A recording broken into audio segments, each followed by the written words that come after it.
é o Evangelho segundo Jesus, a luz do mundo, a verdade que vence toda treva, o caminho que tira toda confusão.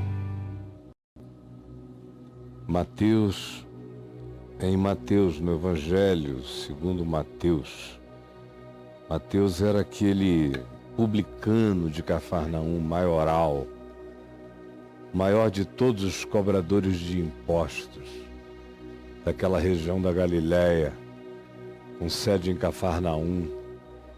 Jesus chamou esse homem, era um homem ali, ganancioso, só pensava em expropriação. Ele vivia de ver quanto todos estavam lucrando e cada um para meter a mão. E ele não só cobrava a taxa do imposto, por exemplo, do Império Romano, mas ele colocava as sobretaxas. Ele recebia pedidos especiais da aristocracia de Jerusalém. Ele fazia negócios e negócios e era um grande traficante de influência. Na região ele comandava tudo que dizia respeito à cobrança de impostos.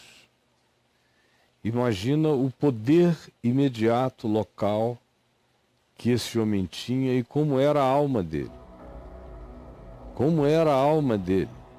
A gente lê aqui, parece que o cara que escreveu caiu do céu, do espaço, mas não. Ele teve uma história tomada por um espírito estranho. Ele carregava a força da ganância, o olhar da cobiça, da observação, não só acurada, mas também invejosa. E quando ele desejava que alguma coisa desse certo na vida de alguém, é só porque quanto mais a pessoa prosperasse do ponto de vista material, mais ele estava enriquecendo. Ele era um sanguessuga econômico-social e que olhava a vida com essa psicologia do observador do enriquecimento para buscar a apropriação daquilo que era o trabalho do outro. E a taxa ou imposto podiam ser legais porque a tirania determina as legalidades, ou o Estado com poder absoluto, ou o que quer que seja a instituição que represente o absoluto coletivo, determina coisas que se tornam leis e que se as transgride, você é considerado um criminoso, não porque você tenha feito algo errado, mas porque você fez algo que aquela lei, que não é uma lei da vida, na maioria das vezes, essa lei é uma lei da ganância, da maldade, da perversidade, da apropriação.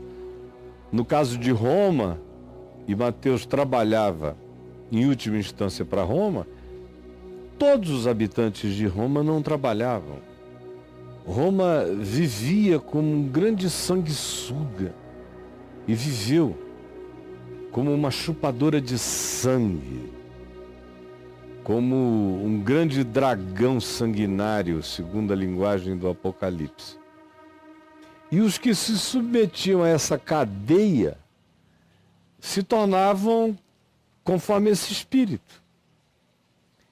E esse homem Zaqueu não era um publicano especial que vivia em conflito desde a infância, que sofreu muito ganhando dinheiro, porque tinha uma vocação franciscana.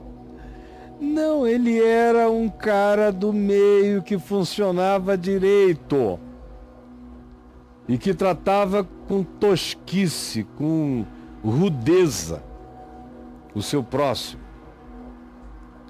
E Jesus um dia depois de já observar esse homem, o evangelho que Mateus escreveu, que eu estou lendo aqui, diz que Jesus conhecia um peixinho, por exemplo, no mar da Galileia. É Mateus quem narra essa história. Jesus com Pedro e os cobradores de impostos, cobrando o imposto das 2 dracmas. Mateus 18. Nesse caso, era o imposto do templo. O templo também cobrava um imposto pesado para sustentá-lo, em nome de Deus. E é Mateus quem narra esse episódio. E Pedro pergunta a Jesus: olha, estão querendo saber se você paga imposto ou não paga imposto. Aí Jesus disse: não há a menor necessidade, não haveria. De quem cobram os reis da terra impostos? Dos seus próprios filhos ou dos seus cidadãos vassalos? E Pedro disse: dos escravos, dos vassalos. Jesus disse: logo, se eu fosse usar a lógica de Roma, eis aqui quem está acima de César. Logo, eu não pagaria impostos mais para que não os escandalizemos. Vai até ali ao mar da Galileia e o primeiro peixe que tu fisgares, tira-o, porque tu encontrarás dentro dele 2 estáteres, que era o equivalente ao que se poderia pagar impostos anuais de 2 indivíduos. Vai e paga por mim e por ti. É Mateus quem registra isso. Ele tem olhos para perceber isso, ele registra, e João não toca no assunto, tampouco Marcos, tampouco Lucas, mas Mateus viu aquilo porque era do ramo, percebeu mais. Ele tinha sido treinado para aquilo a vida inteira. E aqui está ele escrevendo isso. E ele é essa pessoa com essa história. Um problema nos olhos, um problema no olhar, um problema na ganância. Ganância é uma doença do olhar. As cobiças são doenças do olhar. A inveja é uma doença do olhar.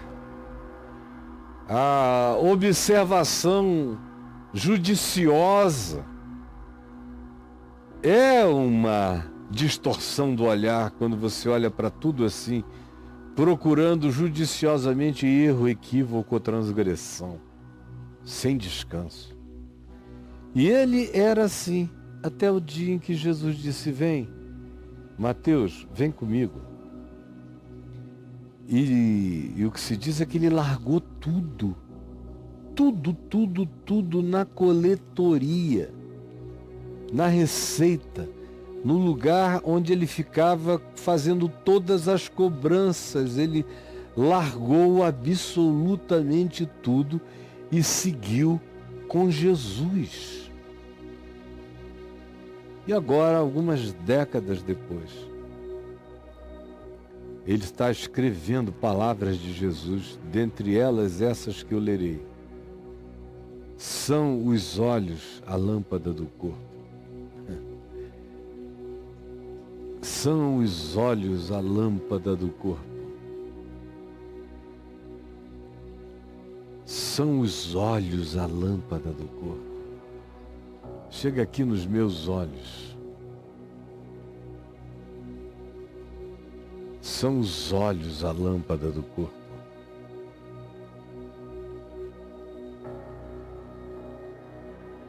É claro que os cegos, os deficientes visuais que estão me assistindo aqui, sabem que a gente cobiça não com globo ocular,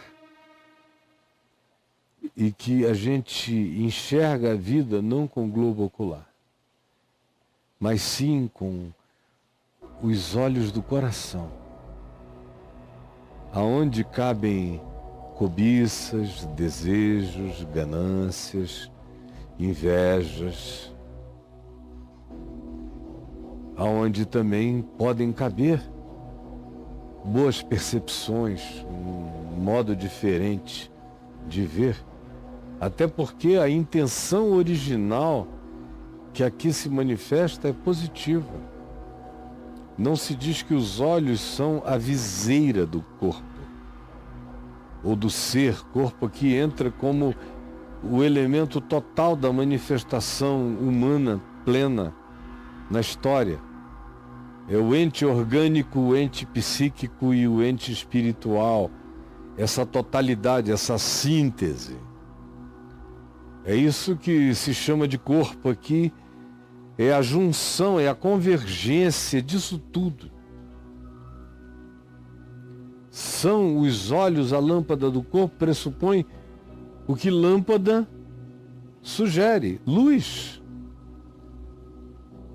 Fala de iluminação. Você tem olhos para enxergar, para não andar no escuro, para se poupar, para não se ferir, para não tropeçar. É uma das grandes ênfases do Novo Testamento, associadamente a olhos e luz, é não tropeçar. Para saber o caminho, é uma grande ênfase. Para não se deixar enganar. O espírito da relação com a ideia de luz nos evangelhos, segundo Jesus, tem essas ênfases que eu acabei de descrever. Portanto, a expectativa é positiva. Deus me deu a capacidade de percepção, de multissensorialidade, de instinto, que é um modo de ver, o instinto enxerga, e a intuição, que enxerga para além do olhar, para além da visão, que vai para além da razão, a intuição. Os olhos, esses olhos aqui não são o globo ocular, é a consciência. É uma expressão para designar a percepção. O que Jesus está dizendo é: a tua percepção tem que ser luz para ti. O teu discernimento tem que te iluminar. O que você tem como consciência não pode ser um ente obscurecido, tem que ser uma dimensão como o sol a pino em você.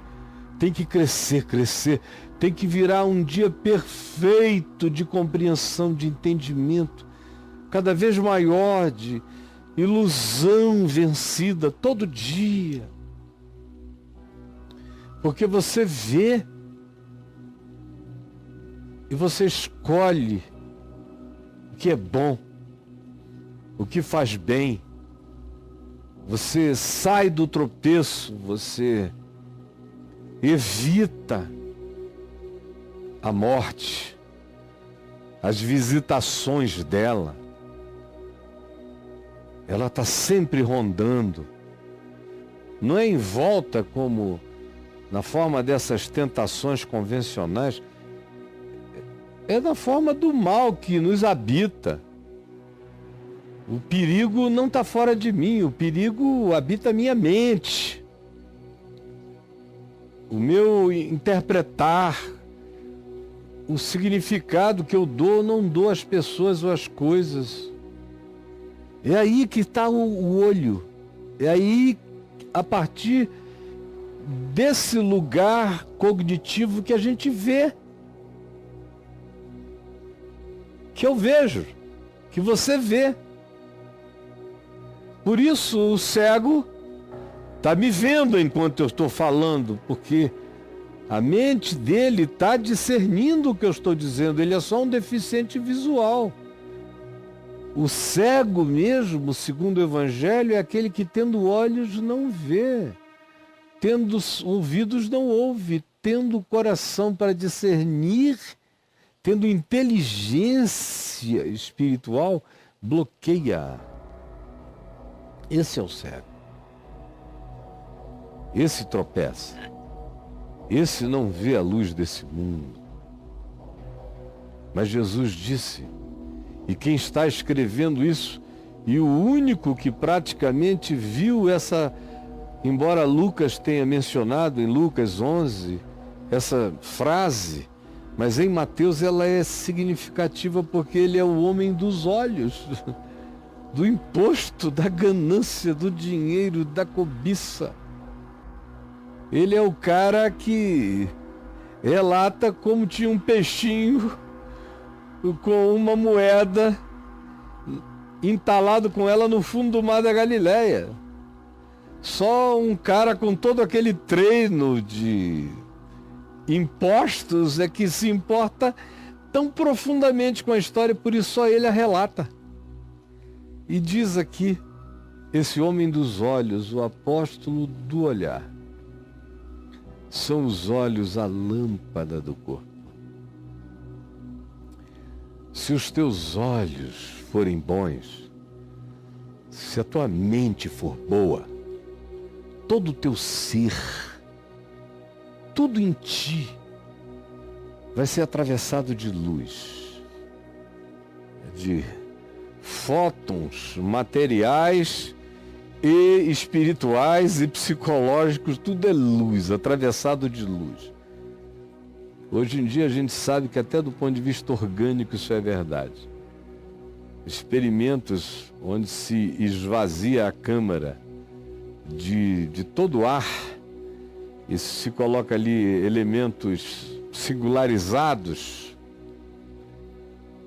Fizeram isso, por exemplo, colocando fótons. E depois tiveram a ideia de colocar um DNA para ver que ente atrairia o outro. E na realidade, tantos quantos tenham sido os fótons ali colocados, eles foram todos absorvidos pelo DNA e tomaram a forma da viagem da vida. Todo o teu ser será luminoso. Tem hoje, nisto que a ciência descobre, até uma ilustração concreta do que Jesus está dizendo. Que a minha dimensão cada vez mais espiritual pode ser totalmente absorvida por mim. Eu estou aqui para absorver luz, para comer luz, para fazer uma espécie de fotossíntese espiritual, para que eu me torne cada vez mais luz. E o que é isso? É uma coisa mística, mágica? Não, segundo Jesus, ele é a luz. Ele é o Evangelho. O Evangelho é a lei da vida, são os princípios que Jesus diz que através deles a vida foi criada e para o significado deles ela existe. Então, o chamado do Evangelho é para o que o Evangelho propõe. O que é que o Evangelho propõe? O meu mandamento é este, que vos ameis uns aos outros. Pouco é necessário ou mesmo uma só coisa. Que coisa é essa única que é singular e necessária? Que vos ameis uns aos outros, assim como eu vos ameis. Ama o teu próximo como a ti mesmo. Busca isso. Tanto mais quanto seja nessa direção que tu andes, mais na luz tu estarás. Isto é andar na luz, como ele está na luz. É encontrar o outro, é perdoar o outro, como João diz na primeira epístola dele. É buscar encontro, reconciliação. É tirar o vazio da indiferença, da separação, da inimizade, da oquidão. Você está me entendendo? Ou eu estou divagando para você? Estou tentando transformar coisas abstratas em realidades concretas, porque o efeito é concreto na vida da gente. Andar na luz, ser luz, vós sois a luz. Quem anda na luz vira luz, e a gente vira luz absorvendo o Evangelho, a luz, deixando que do DNA ao meu espírito tudo seja uma absorção dessa luz da vida,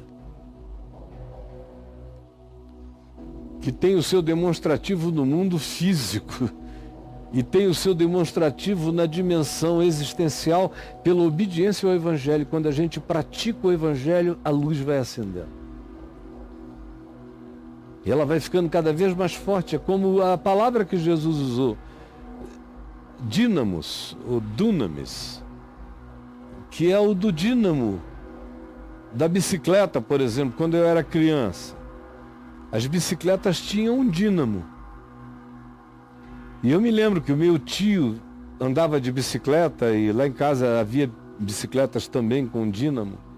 Crianças, depois de uma certa idade, já tinham bicicletas com dínamo. E o que era interessante era ver quando o indivíduo começava a acelerar, como a luz ainda era fraca, meio avermelhada. À medida que ele ia acelerando e botando mais energia, mais prática e intensidade, ela ia clareando, clareando, clareando. Na ladeira, ela ficava branca. Naquela ladeirona que tinha do lado da minha casa, ainda tem até hoje lá na esquina da Apurinã com a Japurá. Você descia a ladeira, a luz ficava branca naquela super velocidade. Agora, na subida, você vinha e ela vinha se arrastando, vermelhinha, assim, lenta. Assim é a luz do mundo, assim é o Evangelho. Quanto mais você pedala na obediência, mais essa luz aumenta, mais essa luz cresce, mais diferença faz. E o Evangelho, como eu acabei de dizer, diz que a luz dele é amor. Não existe nenhuma luz que não seja amor. Só se for luz negra, disfarce do anjo de luz, mas não é luz verdadeira. A verdadeira luz é amor. Amor e luz e verdade são a mesma coisa no Evangelho, são sinônimos. Por exemplo, em todo o Novo Testamento, mais na primeira epístola de João, amor, luz e verdade, verdade, luz e amor, luz, verdade e amor são a mesma coisa. O verdadeiro amor anda na verdade. A verdade verdadeira é praticada com amor. E luz só se tem quando se vê a vida a partir do amor na verdade.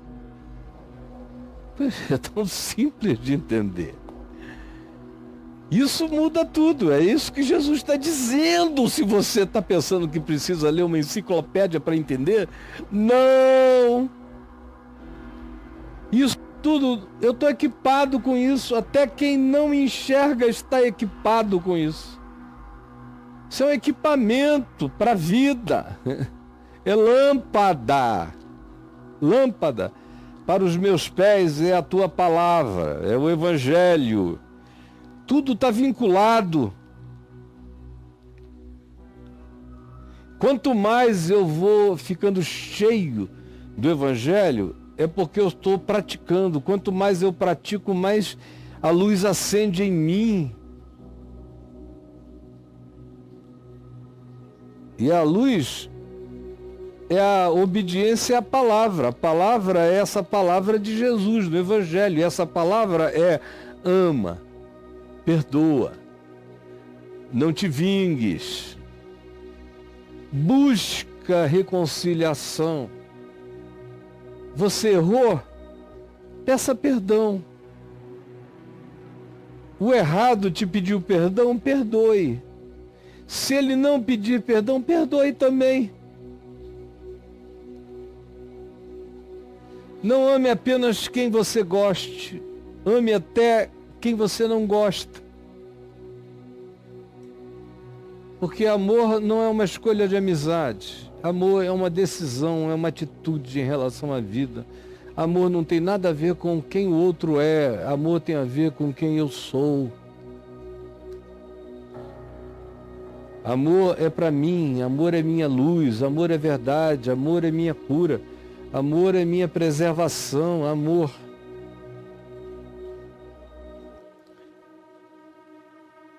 São os olhos a lâmpada do corpo.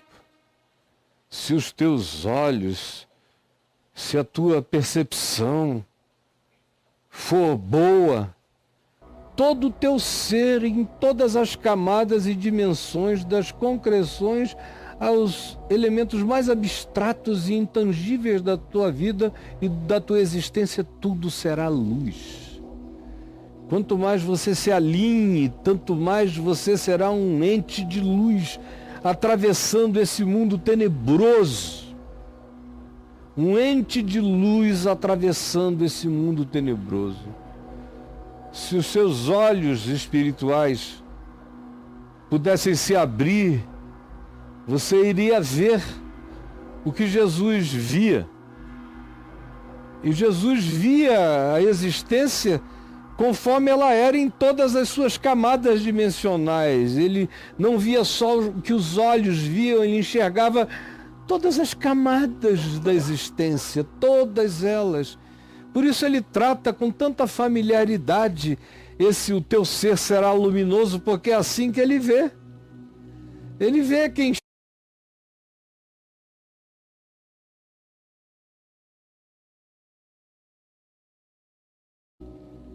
Por isso ele diz, eu sou a luz. E tudo que de mim procede é o que pode iluminar a consciência humana. E o que pode é a prática simples e obediente do amor. Pelo outro, pelo próximo, por você mesmo. Pela criação, pela natureza. Busque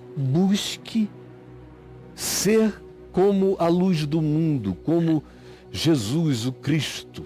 Vós sois como eu vos envio, eu vos faço luz. Andem nela. Luz é amor, verdade, justiça. Isso é luz. Andem assim. Perdoem sempre, não se vinguem. Não parem para as guerras das trevas, dos ódios. Os teus olhos podem ser uma luz. Você pode iluminar a vida de milhares de milhões com seu olhar. Tanto quanto você tem e pode, deve e precisa aproveitar essencialmente para você mesmo o benefício da luz. No teu corpo, no teu ser, na tua vida. Se, porém, os teus olhos, a tua capacidade cognitiva, interpretativa e a tua decisão de caráter interpretativo,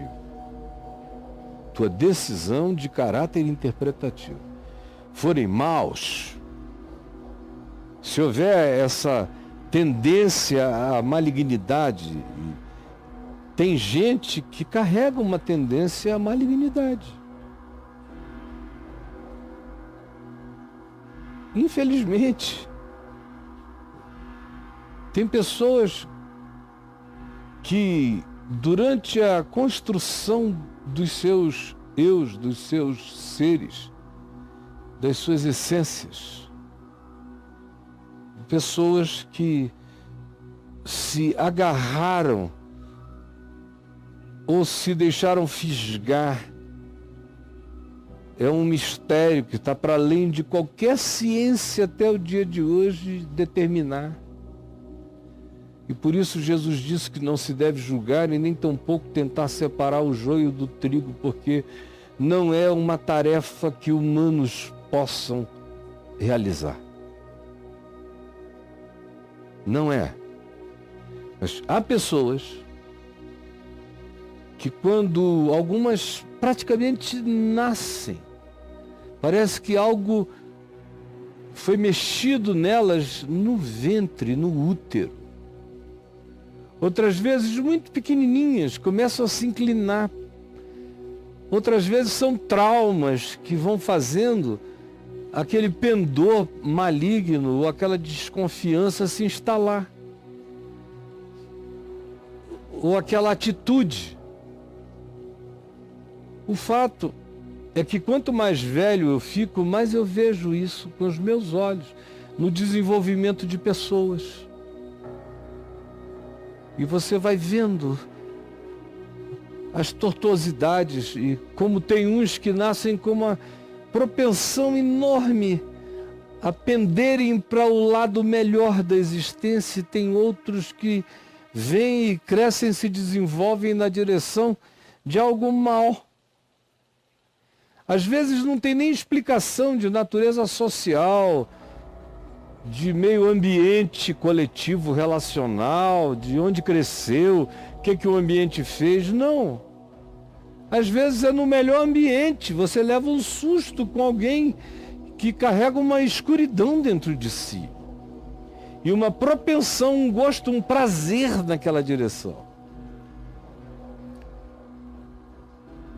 São esses poréns, se porém os teus olhos forem maus, e se você está me ouvindo aqui e os teus olhos são maus, você é aquele ser anti-evangelho. Não é anti-evangélico, não. Essa palavra não serve para definir mais nada. Há muitos anos, eu estou dizendo isso há 30 anos. Que esse dia chegaria e já chegou há muitas décadas. Só não chegou quem não quis ver. Eu estou falando é de evangelho, que não tem nada a ver com os evangélicos. Tem a ver com Jesus. E Jesus e os evangélicos têm muito pouco a ver. Cada vez menos. É com o evangelho. Com quem se torna discípulo do evangelho. Você que não é, você que tem esse antagonismo, que carrega essa preferência anti-evangelho dentro de você. A coisa mais difícil é amar. A coisa mais fácil para você é perdoar, é odiar. A coisa mais difícil para você é perdoar. A coisa mais fácil para você é ficar com raiva para sempre. Ou desgostar, ou antipatizar sem nem querer saber porquê, e acabou.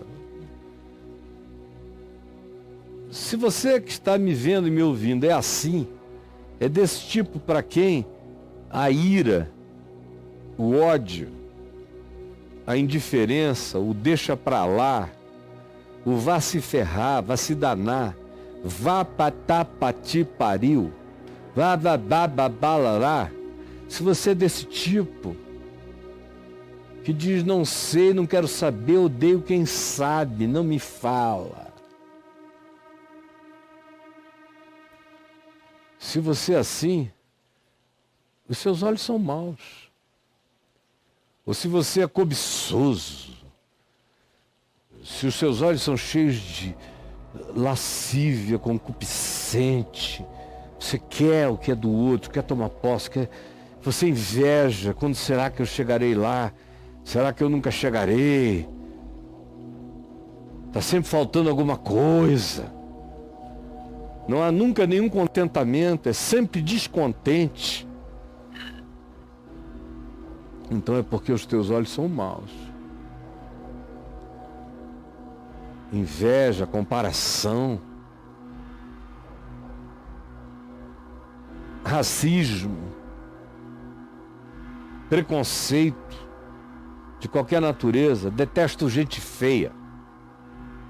Meu Deus, como está crescendo o grupo daqueles, não só de racistas, que sempre estiveram aí, e é perverso, é demoníaco isto, quanto também de preconceitos de todas as naturezas, inclusive preconceito estético.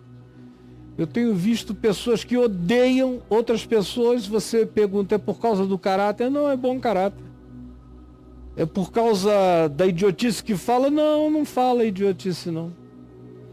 É por causa de corrupção? Não, está longe da corrupção. É pelo que eu não suporto olhar para aquela pessoa. Ela é feia. Me dá asco. Aí vão botando apelidos nessa coisa. Vira fobia. Feiurofobia. Gordofobia. Aí vem. Vira fobia. Homofobia. Parece que se puser uma nomenclatura grega, está justificado, está explicado. Não está não, meu amigo. Você continua a ser mal. A ter um olhar mal, uma mente má, interpretações más. Por isso, todo o teu corpo é treva. Você é um movimento da escuridão. Você pensa que enxerga, você não está enxergando nada. Como diz a Escritura, aquele que odeia anda em trevas. Diz que o ódio lhe cegou o entendimento, lhe cegou os olhos. O ódio cega. A cobiça cega. Assim como o amor ilumina. O ódio pode até não atrapalhar a sua funcionalidade perversa, a sua inteligência perversa. Mas ele matará completamente a chance de que algum dia você seja sábio. Porque só os que amam se tornam sábios, sensatos. Porque não há comunhão entre a luz e as trevas, assim como não há comunhão entre a sabedoria e o ódio. O ódio é homicida, o homicida é cego, nada vê, enxerga nada. Toda antipatia tira a inteligência emocional e espiritual e tira a racionalidade funcional para o médio e para o longo prazo. Porque quem quer que pense na vida com amor, trata o presente e o futuro com graça. Não só o dia de hoje, mas o de amanhã e qualquer outro dia.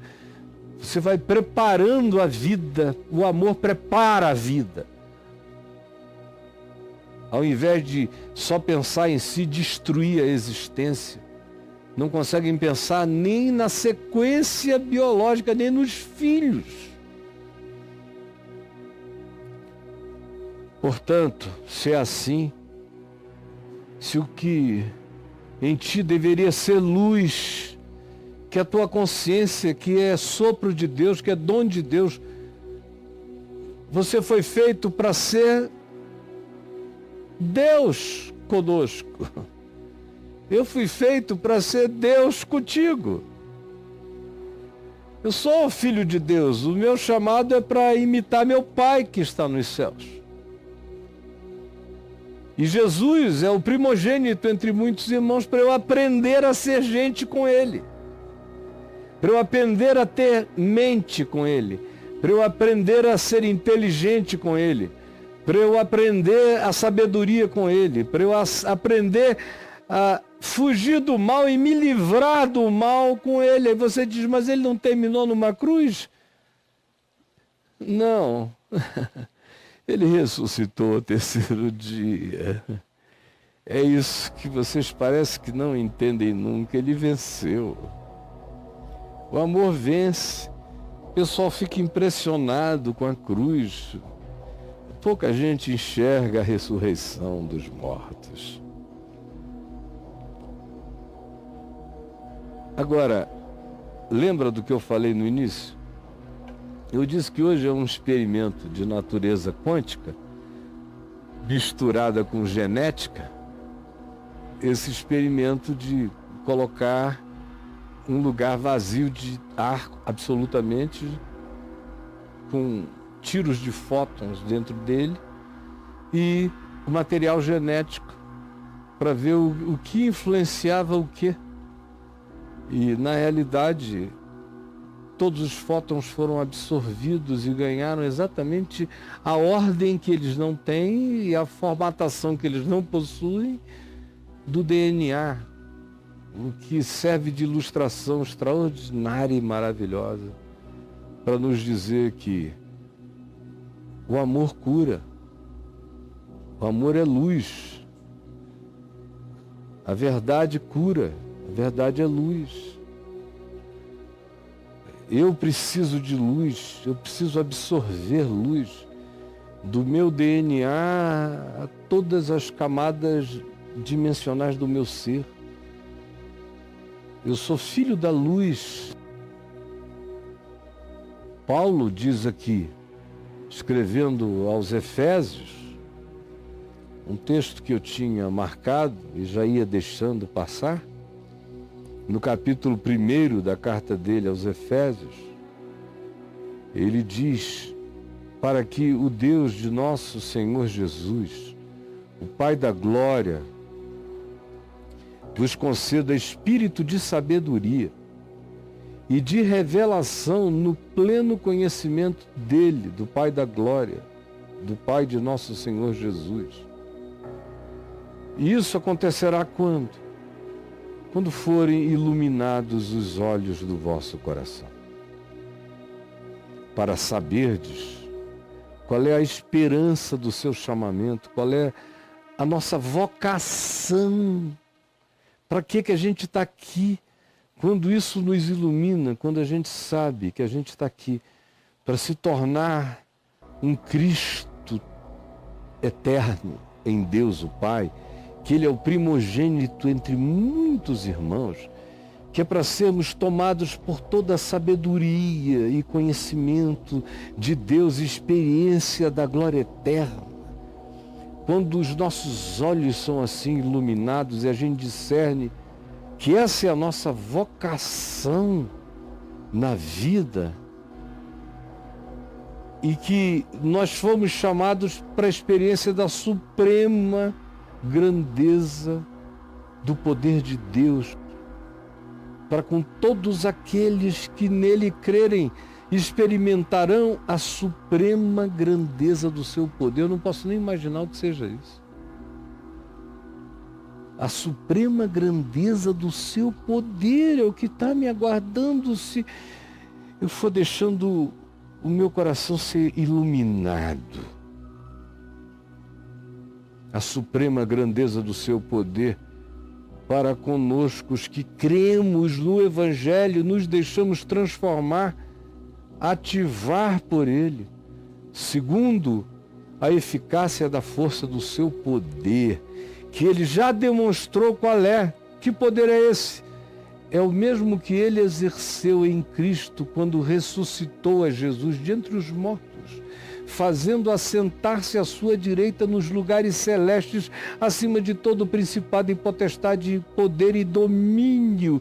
É para este lugar que eu vou, para a suprema glória do seu poder. Essa é a minha vocação. Se eu deixar a luz vencer a escuridão animalesca, perversa, predadora e mortal em mim. Jesus, eu sei que não tem nada longe daqui, está tudo aqui. Estão todos aqui. E mesmo aquele que está me vendo agora no Alasca não está longe, está aqui. Não existe espaço, tempo, quando a gente entra nessa dimensão da oração, da mente. Pode estar do outro lado da galáxia que está aqui. Onde 2 ou 3 se reunirem em amor, eu ali estou. Está tudo aqui. Não está longe, está aqui conosco. Eu sei que o que eu estou fazendo aqui é mais forte do que qualquer decreto humano assinado em qualquer instância de poder ou potestade terrena ou celeste. Eu sei que há um cetro espiritual na confissão dessa verdade. Eu sei que eu não estou falando só com entendimentos cerebrais, eu estou falando com principados, potestades, eu estou falando em todas as camadas espirituais, e não é a grandeza do lugar, mas é a consciência do que se está fazendo em fé, o que provoca o que está sendo provocado agora, e não há nenhum poder que possa impedir. Faze e age conforme o teu espírito. É o que eu te imploro no coração de cada um, em nome de Jesus. Amém e amém.